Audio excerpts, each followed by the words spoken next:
इस त्योहार को भारतवर्ष के लोग लगभग एक सप्ताह पूर्व प्रारंभ कर देते हैं, जिनको हम लोग कांवड़िया बोलते हैं।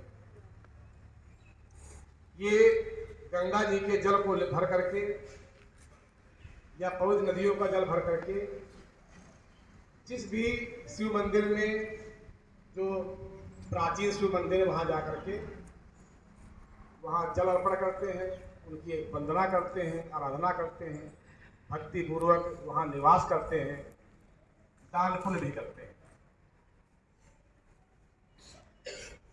ये कार्यक्रम आज से नहीं है। जब भगवान श्री कृष्ण द्वापर युग में थे तो वो भी कांवड़ लेके गए। ये आज की बात नहीं, द्वापर युग की बात है। महाशिवरात्रि का पर्व आने वाला था, तो ये गोकुल के, वृंदावन के, दशभान के, नंदगांव के जितने भी लोग थे, गोप गोपिकाएं, सब बैलगाड़ी में बैठ गए थे। बैलगाड़ी में बैठ करके सरस्वती नदी जहाँ बहती है, वहाँ पे एक वन है अंबिका वन। सरस्वती नदी जी के किनारे एक अंबिका वन है, वहाँ पर ये लोग गए। जाने के बाद इन लोगों ने महाशिवरात्रि वाले दिन भगवान भोलेनाथ का, अंबिका देवी का पूजन किया, अर्चन किया, वंदन किया। वहाँ पे उनको जो भी पुष्प फूल जल वो चढ़ाया। साथ में वहाँ के ब्राह्मणों को भी गौदान किया, अच्छा अच्छा भोजन कराया। और उस दिन वो लोग व्रत रहे। तो चूंकि वहाँ कोई ऐसी धर्मशाला रहने की व्यवस्था नहीं थी, रात में सभी लोग सरस्वती नदी जी के किनारे सो गए। सारे गोपिकाएं, वहाँ जितने भी लोग थे, सभी लोग सो गए। उस जंगल में एक बहुत बड़ा अजगर रहता था। अजगर जानते हो? अजगर जानते हो? सांप। वो सीधा जिंदा निकल जाता है, काटता वाटता नहीं। कहते मैं तुमको जिंदा बिल्कुल निकलने का उसको होता है, न चबाता है न काटता है। वो अजगर बहुत भूखा था और वो संयोगवश जहां ये लोग सो रहे थे वहीं पहुंच गया और नंद बाबा को पकड़ लिया। और नंद बाबा को उसने पकड़ लिया और निगलने की जो क्रिया होती है वो चालू कर दिया। अब नंद बाबा अपने चाचा को, अपने जो भाई बहन सबको बुलाया। अब सब लोग उसको छुड़ाने का प्रयास करें, लेकिन वो छोड़ ही नहीं रहा। फिर उन्होंने जो वहाँ पे लकड़ियों से आग जलाई थी, उन जलती हुई लकड़ियों से उसको मारा, तब भी नहीं छोड़ा उसने। अब नंद बाबा को याद आया कि गर्गाचार्य जी कह गए थे कि जो तुम्हारा ये बालक है ये बहुत ही होनहार है और ये दिव्य है और साक्षात नारायण का स्वरूप है। तो उन्होंने कृष्ण जी की याद की, हे कृष्ण, मैं आपकी शरण में हूँ, इस अजगर से हमें बचाइए, नहीं तो ये हमको जिंदा ही निकल जाएगा। क्योंकि सारे प्रयास जो वहाँ के लोग थे, जो उनके यार दोस्त, जो भी उनकी मंडली लोग थे, कुटुंबी लोग थे, वो सब कर चुके थे। अब जब भगवान को एक सब बहुत अच्छा लगा है, शरण। भगवान को एक सब बहुत अच्छा लगता है, शरण। हम तुम्हारी शरण में, ये सब बहुत स्वीकार करते हैं। शरण में होने पर क्या है कि हमने अपने आप को आत्मनिर्भर कर दिया। अब हमारा और कोई रक्षक नहीं है, हम आपकी शरण में हैं। तो भगवान जो है वहां पे पहुंचे और उस अजगर को अपने पैर से छू दिया। उस अजगर को मात पैर छू दिया। उस अजगर ने नंद बाबा को छोड़ दिया, वो दिव्य शरीर उसको प्राप्त हो गया। वो उसको ऐसा शरीर प्राप्त हुआ। तो भगवान सबको, वहां जितने लोग, जैसे आप लोग खड़े हो, सब लोग खड़े हो, तो पूछ रहे हैं आप कौन हो? इतना आपका दिव्य शरीर है और ये आप अजगर योग कैसे प्राप्त हुई? आप अजगर? तो उसने कहा मेरा नाम सुदर्शन है, मैं विद्याधर था। कुछ ऋषि मुनि जो है तपस्या कर रहे थे, वो थोड़ा कुरूप थे, देखने में अच्छे नहीं थे। जैसे शिवम भाई हमारे मुस्कुरा रहे हैं ना, उसी टाइप से वो हंसने लगा। वो उन ऋषियों को लेकर के हंसने लगा। जैसे कुछ बच्चे जब कोई बात कहो तो हंसते हैं, ऐसी उसकी भी आदत थी।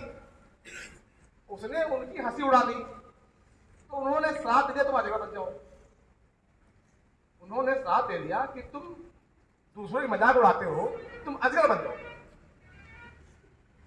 उसने कहा करे प्रभु जी बहुत गलती हो गई, हमको क्षमा करो, हम आपके पावर को नहीं जानते थे, हम आपके तप को नहीं जानते थे और हमने अपराध किया। तो कहे ठीक है, अब तो हमने श्राप दे दिया, लेकिन अब तुम क्षमा याचना मांग रहे हो तो ठीक है, जब भगवान श्री कृष्ण के पैर से छुएंगे तुमको तो तुम्हारा कल्याण तभी होगा, क्योंकि हमारे साथ को मिटाने का पावर और किसी के पास नहीं, ईश्वर के पास। इसलिए मैंने जो है उनसे क्षमा याचना मांगी और उन्होंने कहा तो उसी के अनुसार आपने हमको छुआ और मैं इस अजगर योनि से मुझे मुक्ति मिली।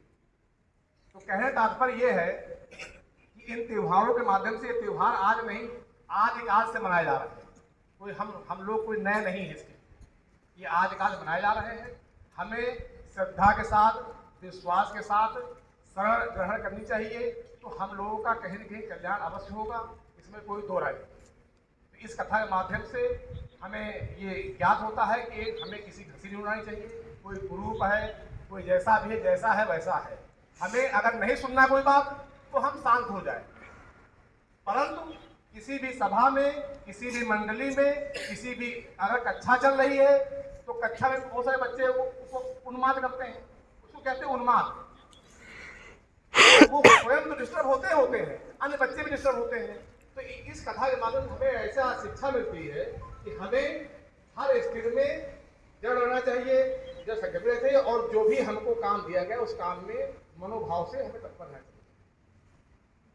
कल राहुल सर ने वो बहुत बड़ा अच्छा वीडियो डाला मोनिका मैम का, मोनिका जी का कल बर्थडे था, तो वीडियो भी आपने बहुत अच्छा बनाया। हम जान भी नहीं, मैं तो यही था, मैं नहीं जानता कब वीडियो बन गए। भाई बधाई हो मोनिका जी को, उनके जन्मदिन की शुभकामनाएं। भाई मुझे मालूम हो गया है, बच्चों मैं भी चाहता हूँ आप लोग मैम को विश कर दीजिए, वो आपको विश करती हैं। आप उनको कल बर्थडे था मैम का, मालूम ना आप लोग कितने लोग बच्चों मालूम है? सबको मालूम। ठीक, बधाई हो, शुभकामनाएं मैम जी को। और बच्चों की तरफ से, शिक्षकों की तरफ से आप दीर्घायु हो, आपको जन्मदिन की बहुत शुभकामनाएं, बहुत धन्यवाद।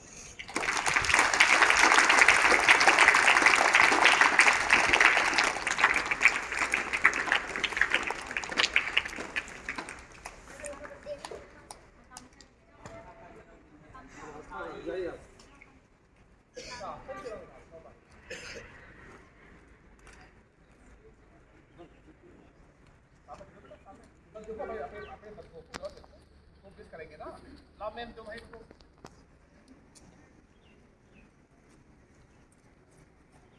आज आस्था का जन्मदिन है, आस्था नाम है ना, आस्था।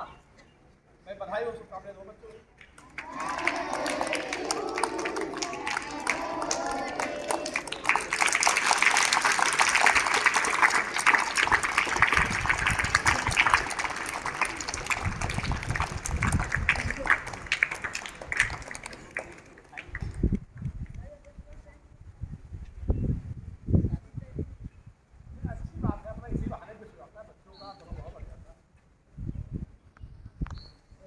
बहुत धन्यवाद। एक बात